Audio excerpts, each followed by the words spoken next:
Kawikaan, Kabanata 5. Aking anak, karunungay pakinggan mong mabuti. Pakinig mo ay ikiling sa aking sinasabi. Sa gayoy magagawa mo ang mabuting pagpapasya at ang bawat sabihin mo'y kaalaman ang ibabadya.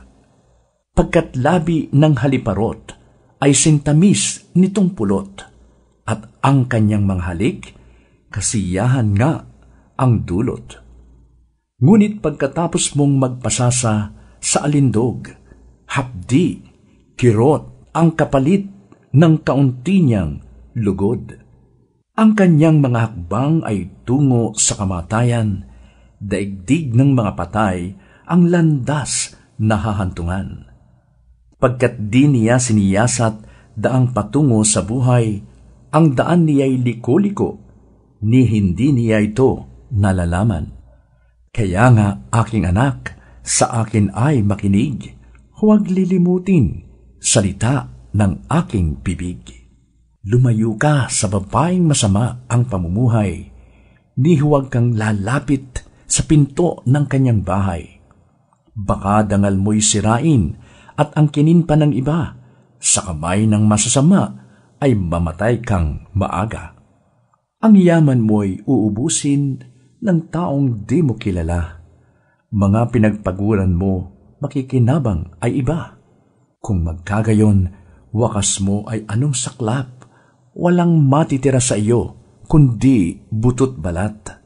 Dito mo nga maiisip, dangan kasi di ko pansin ang kanilang pagtutuwid.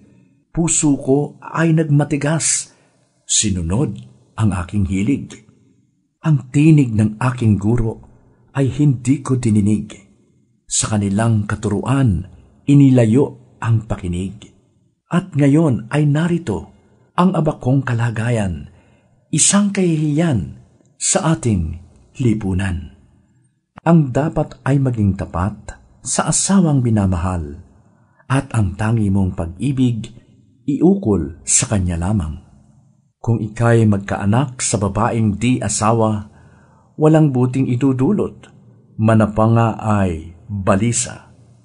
Anak mo'y dapat lumaki nang ikaw ay matulungan, upang hindi doon sa iba iasa ang iyong buhay. Kaya nga ba't mahalin mo ang kabiyak ng iyong buhay? Ang ligaya ay lasapin sa mabangon niyang kandungan. Mabait siya at mahinhin, babaeng kaakit-akit.